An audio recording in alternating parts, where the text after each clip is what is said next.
ಒಂದು ಮೂಡ ಎಕ್ಸ್ಕ್ಲೂಸಿವ್ ಆದಂತಹ ಸುದ್ದಿ ಇಲ್ಲಿ ಸುವರ್ಣ ನ್ಯೂಸ್ ನಲ್ಲಿ ಮೂಡ ಹಗರಣಕ್ಕೆ ಸಂಬಂಧಪಟ್ಟಂತೆ ಒಂದೊಂದೇ ಅಕ್ರಮ ಬಯಲಾಗ್ತಾ ಇದೆ. ಮೈಸೂರು ನಗರಾಭಿವೃದ್ಧಿ ಪ್ರಾಧಿಕಾರದಲ್ಲಾದಂತಹ ಹಗರಣಕ್ಕೆ ಸಂಬಂಧಪಟ್ಟಂತೆ ಒಂದೊಂದೇ ಅಕ್ರಮ ಹೊರಬರ್ತಾ ಇದೆ. ಮೂಡ ಅಧಿಕಾರಿಗಳ ದೊಡ್ಡ ಕಳ್ಳಾಟದ ಸುದ್ದಿ ಇಲ್ಲಿದೆ.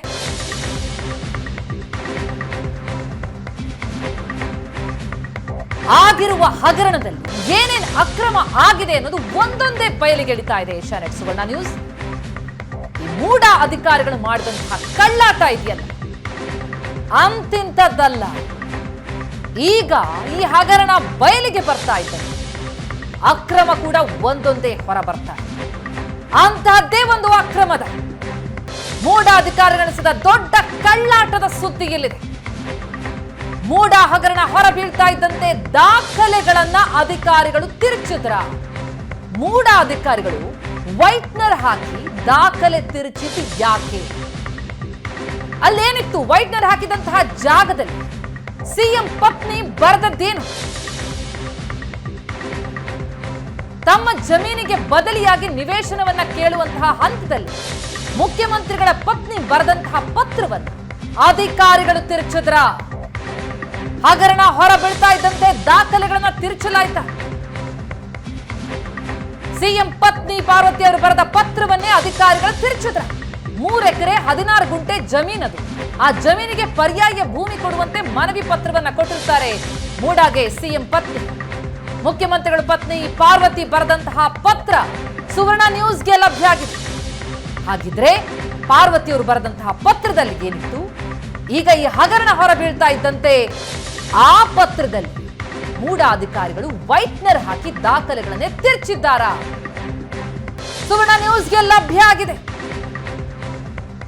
ಸಿಎಂ ಪತ್ನಿ ಮೂಡಾಗೆ ಬರೆದಂತಹ ಪತ್ರ, ಆ ಪತ್ರದಲ್ಲಿ ಅಂದ್ರೆ ಈಗಿರುವಂತಹ ದಾಖಲೆಗಳಲ್ಲಿ ವೈಟ್ನರ್ ಹಚ್ಚಿದ್ದಾರೆ, ವೈಟ್ನರ್ ಹಾಕಿದ್ದಾರೆ ಒಂದಷ್ಟು ಕಡೆ. ಹಾಗಿದ್ರೆ ಆ ಜಾಗದಲ್ಲಿ ಏನಿತ್ತು? ಏನಂತ ಬರೆದಿದ್ರು ಸಿಎಂ ಪತ್ನಿ? ಅದನ್ನು ಯಾಕೆ ಹಾಗಿದ್ರೆ ತಿರುಚಿದ್ರ? ವೈಟ್ನರ್ ಹಾಕಿದ್ದು ಯಾಕೆ? ಹಲವು ಪ್ರಶ್ನೆಗಳು ಹುಟ್ಕೊಳ್ಳುತ್ತೆ. ಮುಖ್ಯಮಂತ್ರಿಗಳ ಧರ್ಮ ಪತ್ನಿಯವರು ಬರೆದಂತಹ ಪತ್ರದಿಂದ ಸಿಗ್ತಾ ಇದೆ ಈ ಪ್ರಕರಣಕ್ಕೆ ಟ್ವಿಸ್ಟ್. ಅಧಿಕಾರಿಗಳ ಕಳ್ಳಾಟ ಬಯಲಾಗ್ತಾ ಇದೆ. ಮೂಡ ಹಗರಣವನ್ನ ಮುಚ್ಚಿಡೋದಕ್ಕೆ ಅಧಿಕಾರಿಗಳು ಯತ್ನಿಸ್ತಾ ಇದ್ರ. ಆ ಪತ್ರ ಹೇಳೋ ಕತೆಗೇನು? ಸಿಎಂ ಪತ್ನಿ ಬರೆದಂತಹ ಆ ಪತ್ರದಲ್ಲಿ ಅಧಿಕಾರಿಗಳು ಹಚ್ಚಿರುವಂತಹ ವೈಟ್ನರ್ ಆ ಜಾಗದಲ್ಲಿ ಏನಿತ್ತು? ಪತ್ರದಲ್ಲಿ ಏನು ಅಂಶಗಳಿತ್ತು? ಯಾಕದನ್ನ ಮರೆಮಾಚ್ತಾ ಇದ್ದಾರೆ? ಹಾಗಿದ್ರೆ ವಿಜಯನಗರದಲ್ಲಿ ಪರ್ಯಾಯ ಭೂಮಿಯನ್ನ ಹಾಗಿದ್ರೆ ಪಾರ್ವತಿ ಅವರು ಕೇಳಿದ್ರ? ಇಂಥದ್ದೇ ಬಡಾವಣೆಯಲ್ಲಿ ಜಾಗ ಕೊಡಿ ಅಂತ ಹೇಳಿಲ್ಲ ಅಂತ ಸಿಎಂ ಹೇಳ್ತಾ ಇದ್ರು. ಆದ್ರೆ ಸಿಎಂ ಪತ್ನಿ ಬರೆದಂತಹ ಪತ್ರ ಏನಿದೆ, ಆ ಪತ್ರದ ಪ್ರತಿಯನ್ನು ನಾವೀಗ ನೋಡ್ತಾ ಇದ್ದೀವಿ. ಆ ಪ್ರತಿಯಲ್ಲಿರುವಂತಹ ಅಂಶಗಳನ್ನ ಗಮನ ಇಟ್ಟು ನೋಡಿ. ಅಲ್ಲಿ ಪ್ರಮುಖವಾಗಿ ನನ್ನ ಜಮೀನಿಗೆ ಇದುವರೆಗೂ ಪ್ರಾಧಿಕಾರ ಯಾವುದೇ ರೀತಿಯ ಪರಿಹಾರವನ್ನ ಕೊಟ್ಟಿರೋಲ್ಲ, ಹೀಗಾಗಿ ನನ್ನ 3 ಎಕರೆ 16 ಗುಂಟೆ ಜಮೀನಿಗೆ ಅನುಗುಣವಾಗಿ ಅಷ್ಟೇ ವಿಸ್ತೀರ್ಣದ ಜಮೀನನ್ನ ನಂತರ ಡ್ಯಾಶ್ ಅಲ್ಲಿ ಏನಿತ್ತು ಅಲ್ಲಿ ವೈಟ್ನರ್ ಹಚ್ಚಲಾಗಿದೆ. ಪ್ರಾಧಿಕಾರ ರಚಿತ ಸಮಾನಾಂತರ ಬಡಾವಣೆಯಲ್ಲಿ ನೀಡುವಂತೆ ಕೊಡ್ತೀನಿ ಅಂದ್ರೆ ಗಮನಿಸ್ತಾ ಇದೀವಿ. ಮಾರ್ಕ್ ಮಾಡಿರುವಂತಹ ಜಾಗವನ್ನ ಅಲ್ಲೊಂದಿಷ್ಟು ಒಂದು ಲೈನ್ ಅಲ್ಲಿ ಗಮನಿಸ್ತಾ ಇದೀವಿ. ಖಾಲಿ ಇದೆ ನೋಡಿ ಆ ಜಾಗ. ಬಿಟ್ಟ ಸ್ಥಳವನ್ನ ಹಾಗಾದ್ರೆ ಯಾರು ತುಂಬಿದ್ರು? ಏನಂತ ತುಂಬಿದ್ರು? ವೈಟ್ನರ್ ಹಾಕಿ ಅದನ್ನ ಮರೆಮಾಚಿದ್ರ? ಏನಂತ ಬರೆದಿದ್ರು? ಹಾಗಿದ್ರೆ ಏನಂತ ಪತ್ರ ಕಳಿಸಿದ್ರು? ಹಾಗಿದ್ರೆ ಸಿಎಂ ಪತ್ನಿ ಇಲ್ಲೇ ಕೊಡಿ ಅಂತ ಕೇಳಿದ್ರ? ಆ ಕಾರಣಕ್ಕೆ ಅದನ್ನ ವೈಟ್ನರ್ ಹಚ್ಚಿ ಮುಚ್ಚಿಡುವಂತಹ ಯತ್ನಕ್ಕೆ ಅಧಿಕಾರಿಗಳು ಮುಂದಾದ್ರ? ಏನಿತ್ತು ಅಲ್ಲಿ? ಹಾಗಿದ್ರೆ ಖಾಲಿ ಜಾಗ ನೋಡ್ತಾ ಇದ್ದೀವಿ. ನನ್ನ 3 ಎಕರೆ 16 ಗುಂಟೆ ಜಮೀನಿಗೆ ಅನುಗುಣವಾಗಿ ಅಷ್ಟೇ ವಿಸ್ತೀರ್ಣದ ಜಮೀನನ್ನ ನಂತರ ಏನಿದೆ? ಎಲ್ಲಿ ಕೇಳಿದ್ರು? ಎಲ್ಲಿ ಅವ್ರಿಗೆ ಸೈಟ್ ಬೇಕು ಅಂತ ಕೇಳಿದ್ರು? ಬದಲಿ ನಿವೇಶನ ಎಲ್ಲಿ ಕೊಡಿ ಅಂತ ಕೇಳಿದ್ರು? ಅದನ್ನ ಮರೆಮಾಚಲಾಗಿದೆಯಾ? ಹಾಗಿದ್ರೆ ಪರ್ಯಾಯ ಭೂಮಿಯನ್ನ ಇಲ್ಲೇ ಕೊಡಿ ಅಂತ ಕೇಳಿದ್ರ? ಹಾಗಿದ್ರೆ ಅದೀಗ ಹೊರ ಬಂದ್ರೆ ಹಗರಣ ಬಯಲಿಗೆ ಬರ್ತಾ ಇದ್ದಂತೆ ಅಧಿಕಾರಿಗಳು ಕಳ್ಳಾಟ ಆಡಿದಾರ. ಹಾಗಿದ್ರೆ ಮುಖ್ಯಮಂತ್ರಿಗಳು ಏನ್ ಹೇಳಿದ್ರು ಕೇಳೋಣ ಬನ್ನಿ. ಮೂಡಾದಲ್ಲಿ 2000 ಅಕ್ಟೋಬರ್ ತಿಂಗಳಲ್ಲೇ ಈ 50-50 ಸೈಟ್ ಕೊಡಬೇಡಿ ಅಂತ ಹೇಳಿದ್ದಾರೆ. ಅದಾದ್ಮೇಲೆ ಕೊಟ್ಟಿದ್ದಾರೆ ಕೆಲವು. ಅದರ ಬಗ್ಗೆ ತನಿಖೆ ನಡೀತಾ ಇದೆ. ಇನ್ನೊಂದು ನಮ್ಮದನ್ನ ಇಶ್ಯೂ ಮಾಡಬೇಕು, ನನ್ನ ಹೆಂಡತಿದನ್ನ ಇಶ್ಯೂ ಮಾಡಬೇಕು ಅಂತ ಹೊರಟಿದೆ. It is not at all an issue. ಎಲ್ಲ ಲೀಗಲ್ ಆಗಿ there is no issue at all. ಈಗ ನಾವು ವಿಜಯನಗರದಲ್ಲಿ ಕೊಡಿ ಅಂತ ಕೇಳಿದೀವ. ಇದು ನಮ್ಮ ಜಮೀನನ್ನ ಇಲ್ಲೀಗಲ್ ಆಗಿ ಟೇಕ್ ಓವರ್ ಮಾಡ್ಕೊಂಡ್ಬಿಟ್ಟವ್ರೆ. ನಮ್ಮ ಜಮೀನಿಗೆ ಪರಿಹಾರ ಕೊಡಿ ಅಂತ ಕೇಳಿದ್ದಾರೆ. ಅವರು ವಿಜಯನಗರದಲ್ಲಿ ಕೊಟ್ಟಿದ್ದಾರೆ ಜಮೀನನ್ನು. ನಾವು ಟೇಕ್ ಓವರ್ ಮಾಡ್ಕೊಂಡಿರೋದು ಇಲ್ಲೀಗಲ್ ಆಗಿ ತಪ್ಪು ಅಂತ ಮೂಡದವ್ರೆ ಒಪ್ಕೊಂಡಿದ್ದಾರೆ. ಎಂಕ್ವೈರಿ ಮಾಡಿಸ್ತಾ ಇದೀವ್ರಿ. ಇಬ್ರು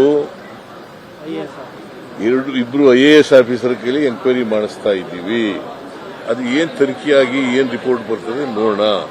ತನಿಖೆಯಾಗಿ ರಿಪೋರ್ಟ್ ಬಂದು ಕಾನೂನು ಬಾಹಿರವಾಗಿ ಆಗಿದ್ರೆ ಡೆಫಿನೆಟ್ ಆಗಿ 100% ಆಕ್ಷನ್ ತಗೋತೀವಿ. ನಂಬರ್ 1. ನಂಬರ್ 2, ಈಗ ಬಿಜೆಪಿಯವರು ಮಾಡ್ತಾ ಇರ್ತಕ್ಕಂಥದ್ದು ರಾಜಕೀಯವಾಗಿ ಮಾಡ್ತಾ ಇದ್ದಾರೆ ಅಷ್ಟೇ. ಇಲ್ಲಿ ಬಂದು ಪ್ರತಿಭಟನೆ ಮಾಡ್ತೀವಿ, ಎಲ್ಲ ನಮ್ಮ ಮನೆ ಮುತ್ತಿಗೆ ಹಾಕಿದ್ರು, ಆಮೇಲೆ ಬೆಂಗಳೂರಿನಲ್ಲಿ ಪ್ರತಿಭಟನೆ ಮಾಡಿದ್ರು. ಈಗ ರಾಜಕೀಯವಾಗಿ ಅವರು ಮಾಡ್ತಾ ಇದ್ದಾರೆ. ಮಾಡ್ಲಿ ಪಾಪ. ನಾವು ಅದಕ್ಕೆ ಅಸೆಂಬ್ಲಿ ಶುರುವಾಗುತ್ತೆ 15ನೇ ತಾರೀಕಿಗೆ. ಅದು ರೈಸ್ ಆದ್ರೆ ಡೆಫಿನೆಟ್ ಆಗಿ ಉತ್ತರ ಕೊಡ್ತೀವಿ. ನಾವು ಮೂಡಾದಲ್ಲಿ ಇದು ಸಿಎಂ ಅವರ ಹೇಳಿಕೆ. ನಾವೇನ್ ಅಲ್ಲೇ ಜಾಗ ಕೊಡಿ ಅಂತ ಕೇಳಿದ್ವಾ ಅಂತ ಪ್ರಶ್ನಿಸಿದ್ದಾರೆ. ಆದ್ರೆ ಸಿಎಂ ಹೇಳಿಕೆಗೂ ಅವರ ಪತ್ನಿ ಪಾರ್ವತಿಯವರ ಪತ್ರಕ್ಕೂ ವ್ಯತ್ಯಾಸ ಇದೆ. ಸಿಎಂ ಪತ್ನಿ ಬರೆದಂತಹ ಪತ್ರ ಏನು ಸಿಕ್ಕಿದೆ, ಅದರಿಂದ ಹಲವು ಅನುಮಾನಗಳು ಮೂಡ್ತಾ ಇದೆ. ಪಾರ್ವತಿಯವರು ಬರೆದಂತಹ ಪತ್ರವನ್ನ ತಿರುಚಿ ಈ ಅಕ್ರಮಕ್ಕೆ ಅಧಿಕಾರಿಗಳು ಕುಮ್ಮಕ್ಕು ಕೊಡ್ತಾ ಇದ್ದಾರೆ. ಆ ಖಾಲಿ ಜಾಗದಲ್ಲಿ ಏನಿತ್ತು ಹಾಗಿದ್ರೆ? ವಿಜಯನಗರ ಬಡಾವಣೆ ಎಲ್ಲೇ ಭೂಮಿ ಕೊಡುವಂತೆ ಪಾರ್ವತಿಯವರು ಪತ್ರ ಬರೆದಿದ್ರ ಹಾಗಿದ್ರೆ? ವಿಜಯನಗರ ಬಡಾವಣೆ ಅಂತ ನಮೂದಿಸಿದ ಸ್ಥಳಕ್ಕೆ ಅಧಿಕಾರಿಗಳು ವೈಟ್ನರ್ ಹಚ್ಚಿ ಮರೆಮಾಚಿದ್ರ.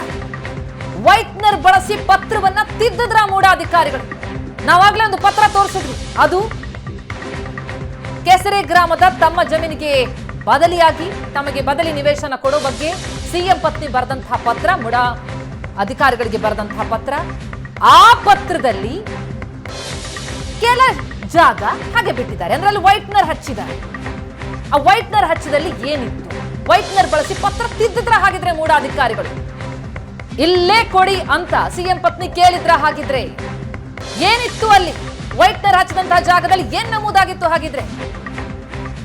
ಈ ಬಗ್ಗೆ ಡೀಟೇಲ್ಸ್ ಪಡಿತಾ ಹೋಗೋಣ. ನಮ್ಮ ಪ್ರತಿನಿಧಿ ಸುರೇಶ್ ಈಗ ಸಂಪರ್ಕದಲ್ಲಿದ್ದಾರೆ.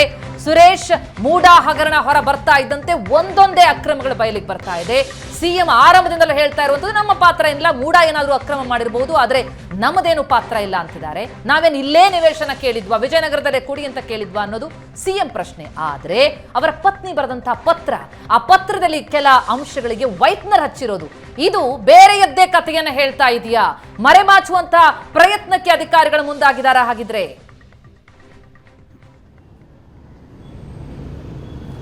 ಪ್ರತಿಮಾ ಮೂಡಾ ಹಗರಣ ಬೆಳಕಿಗೆ ಬಂದ ಬಳಿಕ ಇದರಲ್ಲಿ ನಮ್ಮದು ಯಾವುದೇ ರೀತಿಯಾದಂಥ ತಪ್ಪು ಇಲ್ಲ ಅನ್ನುವಂಥ ಸಮರ್ಥನೆಯನ್ನು ಸಿಎಂ ಸೇರಿದಂತೆ ಅವರ ಸಂಪುಟದ ಸಹೋದ್ಯೋಗಿಗಳೆಲ್ಲರೂ ಕೂಡ ಸಿಎಂ ಪರ ನಿಂತ್ಕೊಂಡು ಕೊಡ್ತಾ ಹೋಗ್ತಾ ಇದ್ದಾರೆ. ಆದರೆ ಈಗ ಅಧಿಕೃತವಾಗಿ ನಮಗೆ ಸಿಕ್ಕಿರುವಂಥ ಒಂದು ಪತ್ರದ ಪ್ರಕಾರ ಈಗ ಸಿಎಂ ಹೇಳಿದಂಥ ಹೇಳಿಕೆಯನ್ನು ಈಗಷ್ಟೇ ನಾವು ತೋರಿಸಿದ್ವಿ. ಅಂದರೆ ಮೂಡಾದಲ್ಲಿ ನಮಗೆ ನಮ್ಮ ನಿವೇಶನವನ್ನು ಏನು ಅವರು ವಶಪಡಿಸ್ಕೊಂಡಿದ್ದಾರೆ, ಅಂದರೆ ಭೂಸ್ವಾಧೀನ ಮಾಡ್ಕೊಂಡಿದ್ದಾರೆ, ಅದಕ್ಕೆ ಬದಲಾಗಿ ಇಂಥದ್ದೇ ಸ್ಥಳದಲ್ಲಿ ನಮಗೆ ಸೈಟನ್ನು ಕೊಡಿ ಅಂತ ನಾವೇನು ಕೇಳಿದ್ವಾ? ನಾವು ಕೇಳೇ ಇಲ್ಲ ಅನ್ನುವಂಥ ಮಾತನ್ನು ಸಿದ್ದರಾಮಯ್ಯನವರು ಖುದ್ದು ಮಾಧ್ಯಮಗಳಿಗೆ ನೀಡ್ತಾ ಇರುವಂಥದ್ದು. ಆದರೆ ಸಿಎಂ ಅವರ ಪತ್ನಿಯ ಸಹಿ ಇರುವಂತಹ ಈ ಪತ್ರದಲ್ಲಿ, ಅಂದರೆ ಈಗ ನಮಗೆ ಸಿಕ್ಕಿರುವಂತಹ ಈ ಪತ್ರದಲ್ಲಿ ಸಿಎಂ ಅವರ ಪತ್ನಿಯ ಸಹಿ ಇದೆ. ಅವರು ಮೈಸೂರು ನಗರಾಭಿವೃದ್ಧಿ ಪ್ರಾಧಿಕಾರಕ್ಕೆ ಬರೆದಂತಹ ಪತ್ರ ಇದು. ಅಂದರೆ ಕೆಸರೆ ಗ್ರಾಮದ 464 ಈ ಒಂದು ಸರ್ವೆ ನಂಬರ್ನಲ್ಲಿ ಇರುವಂತಹ ನಮ್ಮ ಜಮೀನನ್ನು, ಅಂದರೆ 3 ಎಕರೆ 16 ಗುಂಟೆ ಜಮೀನನ್ನು ವಶಪಡಿಸಿಕೊಳ್ಳಲಾಗಿದ್ದು, ಅದಕ್ಕೆ ಬದಲಾಗಿ ಡ್ಯಾಶ್, ಈ ಡ್ಯಾಶ್ನಲ್ಲಿ ಒಂದು ಪದ ಇದೆ. ಆ ಪದ ಏನು ಅನ್ನುವಂಥದ್ದು ಸದ್ಯದ ಪ್ರಶ್ನೆ. ಯಾಕೆ ಅಂತಂದರೆ ವಿಜಯನಗರದಲ್ಲೇ ಸೈಟ್ ಕೊಡಿ ಅಂತ ನಾವು ಕೇಳಿದ್ವಾ, ಅಥವಾ ಅಲ್ಲಿ ಸೈಟ್ ಸಿಕ್ಕಿದೆ ಅನ್ನುವಂಥ ಒಂದು ಚರ್ಚೆಗಳು ಇತ್ತೀಚೆಗೆ ಏನು ನಡೀತಾ ಇದೆ, ಅಲ್ಲಿ ನಮಗೆ ಸೈಟ್ ಕೊಡಿ ಅಂತ ಅವರು ಕೇಳಿದ್ರ ಅನ್ನುವಂಥದ್ದು ಸದ್ಯಕ್ಕೆ ಆ ಒಂದು ಖಾಲಿ ಸ್ಥಳದಲ್ಲಿ ಏನಿದೆ ಅನ್ನುವಂಥ ಒಂದು ಪ್ರಶ್ನೆ ಮೂಡುತ್ತೆ. ಯಾಕೆ ಅಂತಂದರೆ ಆ ಜಾಗದಲ್ಲಿ ಈಗ ವೈಟ್ನರ್ ಹಾಕಿ ಅಳಿಸಲಾಗಿದೆ. ಎಲ್ಲ ಒಂದು ಕಡೆ ಸಿ ಎಂ ಅವರನ್ನು ಇಂಥದ್ದೊಂದು ಹಗರಣದಿಂದ ರಕ್ಷಿಸುವಂಥ ಪ್ರಯತ್ನವನ್ನು ಯಾರು ಮಾಡ್ತಿದ್ದಾರೆ ಅನ್ನುವಂತಹ ಅನುಮಾನಗಳು ಕೂಡ ಈ ಒಂದು ಪತ್ರದಿಂದ, ಈ ಒಂದು ಕೃತ್ಯದಿಂದ ಬೆಳಕಿಗೆ ಬರಬೇಕಾಗಿದೆ. ಆ ಜಾಗದಲ್ಲಿ ಅಂದರೆ ಇಂಥ ಒಂದು ಪ್ರಾಧಿಕಾರ ರಚಿಸಿರುವಂತಹ ಇಂಥ ಸ್ಥಳದಲ್ಲಿ ನಮಗೆ ನಿವೇಶನವನ್ನು ಕೊಡಿ ಅಂತ ಸ್ಪಷ್ಟವಾಗಿ ಇದೆ. ಆದರೆ ಆ ಪ್ರಾಧಿಕಾರ ರಚಿಸಿರುವಂತಹ ಸ್ಥಳ ಯಾವುದು ಅನ್ನುವಂತಹ ಸ್ಥಳವನ್ನು ವೈಟ್ನರ್ ಹಾಕಿ ಅಲ್ಲಿ ಅಳಿಸಲಾಗಿದೆ. ಕೊನೆಯಲ್ಲಿ ನೋಡ್ಬೋದು ಸಿ ಎಂ ಪತ್ನಿಯವರ ಸಹಿ ಕೂಡ ಇದೆ ಈ ಒಂದು ಪತ್ರದಲ್ಲಿ. ಅಂದರೆ ನಮಗೆ ಇಂಥದೇ ಸ್ಥಳದಲ್ಲಿ ನಿವೇಶನವನ್ನು ಕೊಡಿ ಅಂತ ನಾವು ಕೇಳಿಲ್ಲ ಅನ್ನುವಂಥದ್ದು ಸಿ ಎಂ ಅವರ ವಾದ. ಆದರೆ ಈ ಒಂದು ಪತ್ರ ಬೇರೆ ಇದೆ ಅಂತ ಒಂದು ಕಥೆಯನ್ನು ಹೇಳ್ತಾ ಇದೆ. ನಮಗೆ ಇಂಥದ್ದೇ ಸ್ಥಳದಲ್ಲಿ ಜಮೀನನ್ನು ಕೊಡಿ ಅಂತ ಬರೆದಿರುವಂಥ ಪತ್ರ ಇದು. ಆ ಪತ್ರ ಆ ಒಂದು ಸ್ಥಳದಲ್ಲಿ ಯಾವ ಜಾಗದಲ್ಲಿ ಅನ್ನುವಂಥ ಸ್ಥಳದಲ್ಲಿ ವೈಟ್ನರ್ ಹಾಕಿ ಅಳಿಸಿರುವುದು ಹಲವಾರು ಅನುಮಾನಗಳಿಗೆ ಈಗ ಪುಷ್ಟಿಯನ್ನು ನೀಡ್ತಾ ಇರುವಂಥದ್ದು. ಪ್ರತಿಮಾ. ಎಸ್ ಸುರೇಶ್, ಮತ್ತೆ ಸಂಪರ್ಕಿಸಿ ನೀವಷ್ಟು ಡೀಟೇಲ್ಸ್ ಪಡೆಯೋದಕ್ಕೆ. ಹಾಗಿದ್ರೆ ವಿಜಯನಗರದಲ್ಲಿ ಸೈಟ್ ಕೇಳದೆ ಹೋಗಿದ್ರೆ, ಇಲ್ಲೇ ಕೊಡಿ ಅಂತ ಒಂದೊಮ್ಮೆ ಅವರು ಕೇಳಿರ್ಲಿಲ್ಲ ಅಂತಂದ್ರೆ ಅವರು ಕೊಟ್ಟಂತ ಪತ್ರದಲ್ಲಿ ವೈಟ್ನರ್ ಹಚ್ಚಿದ್ ಯಾಕೆ ಅಧಿಕಾರಿಗಳು? ಸಿಎಂ ಪತ್ನಿ ಪಾರ್ವತಿ ಅವರು ಪರ್ಯಾಯ ಜಮೀನು ಕೇಳಿದ್ ಎಲ್ಲಿ? ಹಾಗಿದ್ರೆ ಸಿಎಂ ಪತ್ನಿಯನ್ನ ಬಚಾವ್ ಮಾಡೋದಕ್ಕೆ ಅಧಿಕಾರಿಗಳಿಗೆ ಯತ್ನಿಸಿದ್ರ? ಹಾಗಿದ್ರೆ ಇಂಥದ್ದೇ ಜಾಗದಲ್ಲಿ ಸೈಟ್ ಕೇಳಿಲ್ಲ ಅನ್ನೋದು ಸಿಎಂ ಸಿದ್ದರಾಮಯ್ಯ ಅವರ ಹೇಳಿಕೆ. ಸಿಎಂ ಹೇಳಿಕೆಯ ಬೆನ್ನಲ್ಲೇ ಅಧಿಕಾರಿಗಳು ತೇಪೆ ಹಚ್ಚೋದಕ್ಕೆ ಯತ್ನಿಸಿದ್ರ? ಸಿಎಂ ಪತ್ನಿ ಸೈಟ್ ಕೋರಿದ್ದ ಜಾಗವನ್ನ ವೈಟ್ನರ್ ಅಲ್ಲಿ ಅಳಿಸಿದ್ರ ಅಧಿಕಾರಿಗಳು? ಆ ಅಂಶ, ಆ ಪದವನ್ನ ಮಾತ್ರ ವೈಟ್ನರ್ ಮೂಲಕ ಅಳಿಸಿ ಹಾಕಿ ಬಚಾವ್ ಮಾಡುವಂತ ಯತ್ನಕ್ಕೆ ಅಧಿಕಾರಿಗಳು ಮುಂದಾದ್ರ ಸಿಎಂ ಪತ್ನಿಯನ್ನ. ವೈಟ್ನರ್ ಹಚ್ಚಿದ್ ಯಾಕೆ ಆ ಜಾಗದಲ್ಲಿ ಅನ್ನೋದೇ ಈಗ ಸದ್ಯದ ಪ್ರಶ್ನೆ. ಎಸ್ ಸುರೇಶ್, ತಾವು ವಿವರಿಸ್ತಾ ಇದ್ರಿ ಆ ಪತ್ರದಲ್ಲಿ ಅಲ್ಲಿ ಖಾಲಿ ಜಾಗ ನೋಡ್ತೀವಿ. ಖಾಲಿ ಜಾಗ ಅಂತಂದ್ರೆ ಪ್ರಿಂಟ್ ಆಗದೆ ಇರುವಂತಹ ಜಾಗ ಅಲ್ಲ, ಅಲ್ಲಿ ಇದ್ದಂತ ಅಂಶಗಳನ್ನ, ಶಬ್ದಗಳನ್ನ ಅಳಿಸಿ ಹಾಕಲಾಗಿದೆ ವೈಟ್ನರ್ ಮೂಲಕ. ಅಧಿಕಾರಿಗಳು ಈ ರೀತಿಯಲ್ಲಿ ವೈಟ್ನರ್ ಹಚ್ಚಿ ಏನನ್ನೂ ಅಡಗಿಸಿಡ್ತಾ ಇದ್ದಾರೆ ಅಂತಂದ್ರೆ ಇಲ್ಲೇ ಜಾಗ ಕೊಡಿ, ಬದಲಿ ನಿವೇಶನ ಕೊಡಿ ಅಂತ ಕೇಳಿದ್ರ ಸಿಎಂ ಪತ್ನಿ ಅನ್ನುವಂತ ಅನುಮಾನ ಸಹಜವಾಗಿ ಮೂಡುತ್ತಲ್ವಾ? ಖಂಡಿತವಾಗ್ಲೂ ಪ್ರತಿಮಾ, ಇದು ಅನುಮಾನ ಅಲ್ಲ. ಯಾಕೆ ಅಂತಂದರೆ ಈ ಒಂದು ಪತ್ರದಲ್ಲಿ ಬಹಳ ಸ್ಪಷ್ಟವಾಗಿದೆ. ತಾವು ಗಮನಿಸ್ಬೋದು ನೋಡಿ, ಕೆಸರೆ, ಮೈಸೂರು ತಾಲೂಕು ಕೆಸರೆ ಗ್ರಾಮದ ಸರ್ವೆ ನಂಬರ್ 464ರಲ್ಲಿ 3 ಎಕರೆ 16 ಗುಂಟೆ ಜಮೀನಿದೆ. ಅದನ್ನು ವಶಪಡಿಸಿಕೊಳ್ಳಲಾಗಿದ್ದು ಅದನ್ನು ಉದ್ಯಾನವನ ಮತ್ತಿತರ ಉದ್ದೇಶಗಳಿಗಾಗಿ ತಾವು ವಶಪಡಿಸ್ಕೊಂಡಿದ್ದೀರಿ.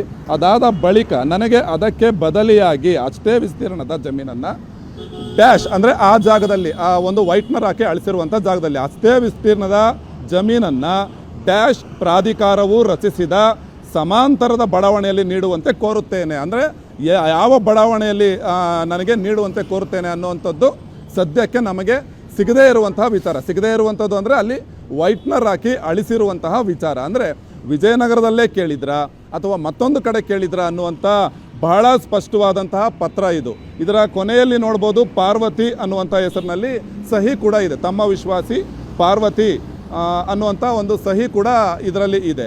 ಅಂದರೆ ಇಲ್ಲಿಯ ತನಕ ಹೇಳ್ಕೊಂಡು ಬಂದಿದ್ದದ್ದು ನಮ್ಮ ಜಮೀನನ್ನು ವಶಪಡಿಸಿಕೊಳ್ಳಲಾಗಿದೆ, ಸರ್ಕಾರ ಭೂಸ್ವಾಧೀನ ಮಾಡಿಕೊಂಡಿದೆ, ಅದಕ್ಕೆ ಪ್ರತಿಯಾಗಿ ಇಂಥದ್ದೇ ಜಾಗದಲ್ಲಿ ಕೊಡಿ ಅಂತ ನಾವು ಕೇಳೇ ಇಲ್ಲ ಅನ್ನುವಂಥ ಒಂದು ಮಾತನ್ನು ಸಿ ಎಂ ಸೇರಿದಂತೆ ಎಲ್ಲರೂ ಕೂಡ ಹೇಳ್ತಾ ಬರ್ತಾ ಇರುವಂಥದ್ದು. ಆದರೆ ಈ ಒಂದು ಪತ್ರ ಬೇರೆಯದೇ ಆದಂಥ ಒಂದು ಕಥೆಯನ್ನು ಹೇಳ್ತಾ ಇದೆ. ಇಂಥದ್ದೇ ಬಡಾವಣೆಯಲ್ಲಿ ನಮಗೆ ಜಮೀನನ್ನು, ಅದಕ್ಕೆ ಸಮಾನಾಂತರವಾದ ಜಮೀನನ್ನು ಕೊಡಬೇಕು ಎಂದು ತಮ್ಮಲ್ಲಿ ಕೇಳ್ಕೊಳ್ತೀನಿ ಅನ್ನುವಂಥ ಒಂದು ಸ್ಪಷ್ಟವಾದ ಉಲ್ಲೇಖ ಈ ಒಂದು ಪತ್ರದಲ್ಲಿ ಇರುವಂಥದ್ದು. ಹಾಗಾಗಿ ಇಲ್ಲಿಯ ತನಕ ಬಂದಂಥ ಮಾಹಿತಿಗಳು ಸುಳ್ಳ ಹಾಗಾದರೆ ಅನ್ನುವಂಥದ್ದು ಸದ್ಯಕ್ಕೆ ನಮಗೆ ಇಲ್ಲಿ ಮೂಡ್ತಾ ಇರುವಂಥ ಪ್ರಶ್ನೆ. ದಿನಾಂಕ ಕೂಡ ಇದೆ, ಮೊದಲನೇ ಪುಟದಲ್ಲಿ ತಾವು ಗಮನಿಸ್ಬೋದು. 15/7/2005 ಆ ಒಂದು ದಿನ ಇದು ಆದೇಶ ಆಗಿರುವಂಥದ್ದು. ಹಾಗಾಗಿ ಅಧಿಸೂಚನೆಯಿಂದ ಕೈಬಿಟ್ಟ ಜಮೀನನ್ನು, ಜಿಲ್ಲಾಧಿಕಾರಿಗಳ ಅನ್ಯಪಾತ್ರವಾದ ಜಮೀನನ್ನು ಪ್ರಾಧಿಕಾರವು ದೇವನೂರು ಬಡಾವಣೆ ರಚಿಸುವಂತಹ ಕಾರಣದಿಂದಾಗಿ ಅದನ್ನು ವಶಪಡಿಸಿಕೊಳ್ಳಲಾಗಿದೆ. ಅದಕ್ಕೆ ಸಮಾನಾಂತರವಾದ ಜಮೀನನ್ನು ಇಂತಹ ಪ್ರಾಧಿಕಾರವು ರಚಿಸಿರುವಂತಹ ಬಡಾವಣೆಯಲ್ಲಿ ನೀಡಬೇಕು ಅಂತ ಕೇಳ್ಕೊಳ್ತೇನೆ ಅನ್ನುವಂಥ ಒಂದು ಸ್ಪಷ್ಟವಾದ ಸಾಲನ್ನು ಇಲ್ಲಿ ಉಲ್ಲೇಖ ಮಾಡಿರುವಂಥದ್ದನ್ನು ನಾವು ಗಮನಿಸ್ಬೋದು ಪ್ರತಿಮಾ. ಹಾಗಾಗಿ ನಾವು ಇಲ್ಲಿ ಗಮನಿಸ್ಬೋದು, ಈ ಒಂದು ಹಗರಣದಿಂದ ಸಿ ಎಂ ಅವರನ್ನು, ಅವರ ಪತ್ನಿಯನ್ನು ರಕ್ಷಿಸುವಂತಹ ಪ್ರಯತ್ನಗಳು ಇಲ್ಲಿ ಆಗ್ತಾ ಇದೆಯಾ ಅನ್ನುವಂಥ ಅನುಮಾನ ಇಲ್ಲಿ ಬಹಳ ಸ್ಪಷ್ಟವಾಗಿ ಮೂಡ್ತಾ ಇರುವಂಥದ್ದು ಪ್ರತಿಮಾ. ಸುರೇಶ್, ವಶಕ್ಕೆ ಪಡೆದಂತಹ ಜಾಗದಲ್ಲೇ ಬಡಾವಣೆ ನಿರ್ಮಾಣ ಆಗಿದೆ, ಬೇಕಿದ್ರೆ ಅಲ್ಲೇ ನನಗೆ ಬದಲಿ ನಿವೇಶನ ಕೊಡಿ ಅಂತ ಕೇಳಬಹುದಿತ್ತು. ಅದರ ಬದಲಿಗೆ ಅವರು ಅಂಶಗಳನ್ನು ಏನಲ್ಲಿ ನಮೂದಿಸಿದ್ದಾರೆ, ಅದೇ ಒಂದು ಹೆಸರನ್ನ ಹೇಳಿದ್ರೆ ಅಲ್ಲಿ ಗೊತ್ತಾಗ್ತಿತ್ತು. ಬಹುಶಃ ವೈಟ್ನರ್ ಹಚ್ಚಿ ಅಳಿಸಿರೋದನ್ನ ನೋಡ್ತಾ ಹೋದ್ರೆ ಅವ್ರು ಏನ್ ಕೇಳಕ್ ಹೊರಟಿದ್ರು ಅಂದ್ರೆ ನಾವು ಊಹಿಸ್ಕೊಳ್ಬಹುದು. ಅದನ್ನ ಮರೆಮಾಚೋದು, ಜೊತೆಗೆ ಸಿಎಂ ಹೇಳಿಕೆಯನ್ನ ಅಲ್ಲಿ ತುಲನೆ ಮಾಡಿದ್ರೆ ಎಲ್ಲೂ ಕೂಡ ತಪ್ಪಾಗಬಾರದು ಅನ್ನೋ ದೃಷ್ಟಿಯಿಂದ ಅಧಿಕಾರಿಗಳು ಎಲ್ಲವನ್ನ ಮುಚ್ಚಿ ಹಾಕುವ ಪ್ರಯತ್ನಕ್ಕೆ ಇಲ್ಲಿ ಮುಂದಾಗಿದ್ದಾರೆ ಅಂತ ಸ್ಪಷ್ಟವಾಗ್ತಾ ಇದೆ. ಎಲ್ಲ ಒಟ್ಟಾಗಿ ಅಕ್ರಮದಲ್ಲಿ ಭಾಗಿಯಾಗಿದ್ದಾರೆ ಅನ್ನೋ ಅನುಮಾನ ಹೆಚ್ಚುತ್ತಲ್ವಾ. ಸಿಎಂ ಹೇಳೋದೇ ಬೇರೆ, ಈ ಪತ್ರ ಹೇಳ್ತಿರೋ ಕಥೆನೇ ಬೇರೆ ಅಂತ. ನಿಜ ಪ್ರತಿಮಾ. ಈಗ ಸಿಎಂ ಇಲ್ಲಿಯ ತನಕ ಹೇಳ್ಕೊಂಡು ಬರ್ತಾ ಇರುವಂಥದ್ದೇನಪ್ಪ ಅಂದರೆ, ಮೂಡಾದಲ್ಲಿ ನಮ್ಮ ಜಮೀನಿಗೆ ಸಮಾನಾಂತರವಾಗಿ, ಅಂದರೆ ಅದಕ್ಕೆ ಎಷ್ಟು ಜಮೀನನ್ನು ನಿವೇಶನಗಳನ್ನು ವಶಪಡಿಸ್ಕೊಂಡಿದ್ದಾರೋ ಆ ಬೆಲೆಗೆ ಸಮಾನಾಂತರವಾಗಿ ನಮಗೆ ಬೇರೊಂದು ಕಡೆ ನೀಡಬೇಕು ಅನ್ನುವಂಥದ್ದು ಒಂದು ಚರ್ಚೆ ಇರುವಂಥದ್ದು. ಆದರೆ ನಾವು ಆ ರೀತಿ ಕೇಳಿಲ್ಲ. ಅವರು ವಶಪಡಿಸಿಕೊಂಡಂತಹ ನಿವೇಶನದ ಬೆಲೆಗೂ ನಮಗೆ ಕೊಟ್ಟಂತಹ ನಿವೇಶನದ ಬೆಲೆಗೂ ಸಾಕಷ್ಟು ಅಜಗಜಾಂತರ ವ್ಯತ್ಯಾಸ ಇದೆ, ನಮಗೆ ಲಾಸ್ ಇದು ಅನ್ನುವಂಥ ಮಾತಿನ ಅರ್ಥದಲ್ಲಿ ಸಿ ಎಂ ಇಲ್ಲಿ ತನಕ ಹೇಳ್ಕೊಂಡು ಬರ್ತಾ ಇದ್ದರು. ಆದರೆ ಮೂಡಾದಲ್ಲಿ ಸಿ ಎಂ ಅವರಿಗೆ ಸಂಬಂಧ, ಅಂದರೆ ಸಿ ಎಂ ಅವರ ಪತ್ನಿಗೆ ಸಂಬಂಧಿಸಿದಂಥ ಜಮೀನನ್ನು ಏನು ಭೂಸ್ವಾಧೀನಪಡಿಸಿಕೊಳ್ಳಲಾಗಿತ್ತು, ಅದಕ್ಕೆ ಪ್ರತಿಯಾಗಿ ವಿಜಯನಗರದಲ್ಲಿ ಅವರಿಗೆ 14 ಸೈಟ್ಗಳನ್ನು ನೀಡಲಾಗಿತ್ತು ಅನ್ನುವಂಥದ್ದು ಸದ್ಯದ ಚರ್ಚೆ ಮತ್ತು ಈಗ ನಡೀತಾ ಇರುವಂತಹ ಹಗರಣದ ವಿಚಾರ. ಆದರೆ ನಾವು ಎಲ್ಲಿಯೂ ಕೂಡ ವಿಜಯನಗರ ಬಡಾವಣೆಯಲ್ಲೇ ಸೈಟ್ಗಳನ್ನು ಕೊಡಿ ಅಂತ ನಾವು ಇಲ್ಲಿಯ ತನಕ ಕೇಳಿಲ್ಲ. ಹಾಗಾಗಿ ಇದರಲ್ಲಿ ನಮ್ಮ ಪಾತ್ರ ಇಲ್ಲ ಅನ್ನುವಂಥದ್ದು ಸಿ ಎಂ ಅವರ ಬಲವಾದಂತಹ ಒಂದು ವಾದ ಆಗಿತ್ತು. ಆದರೆ ಈಗ ನಮಗೆ ಸಿಕ್ಕಿರುವಂತಹ ಈ ಒಂದು ಪತ್ರದ ಪ್ರಕಾರ ಇಂಥದ್ದೇ ಬಡಾವಣೆಯಲ್ಲಿ ನಮಗೆ ನಿವೇಶನಗಳನ್ನು, ಅಂದರೆ ನಮ್ಮಿಂದ ವಶಪಡಿಸಿಕೊಳ್ಳಲಾದ ನಿವೇಶನಗಳಿಗೆ ಸಮಾಂತರವಾದಂಥ ನಿವೇಶನಗಳನ್ನು, ಅದೇ ಬೆಲೆಗೆ ಸಮಾಂತರವಾದಂತಹ ಬೆಲೆಗೆ ನಿವೇಶನಗಳನ್ನು ಕೊಡಿ ಅನ್ನುವಂಥ ರೀತಿಯಲ್ಲಿ ಈ ಒಂದು ಪತ್ರ ಇದೆ. ಆದರೆ ಎಲ್ಲಿ ಅನ್ನುವಂಥ ಒಂದು ಸ್ಥಳ ಏನಿದೆ, ಅವರು ಮೆನ್ಷನ್ ಮಾಡಿರುವಂತಹ ಸಾಲೇನಿದೆ, ಆ ಸಾಲಿನ ಮೇಲೆ ವೈಟ್ನರನ್ನು ಹಾಕಿ ಅದನ್ನು ಅಳಿಸಿರುವಂಥದ್ದೇ ಈಗ ಸದ್ಯಕ್ಕೆ ಇಷ್ಟೆಲ್ಲ ಅನುಮಾನಗಳಿಗೆ ಕಾರಣ ಆಗ್ತಾ ಇರುವುದು. ಪ್ರತಿಮಾ, ಥ್ಯಾಂಕ್ ಯು ಸುರೇಶ್ ತಮ್ಮ ಮಾಹಿತಿಗೆ.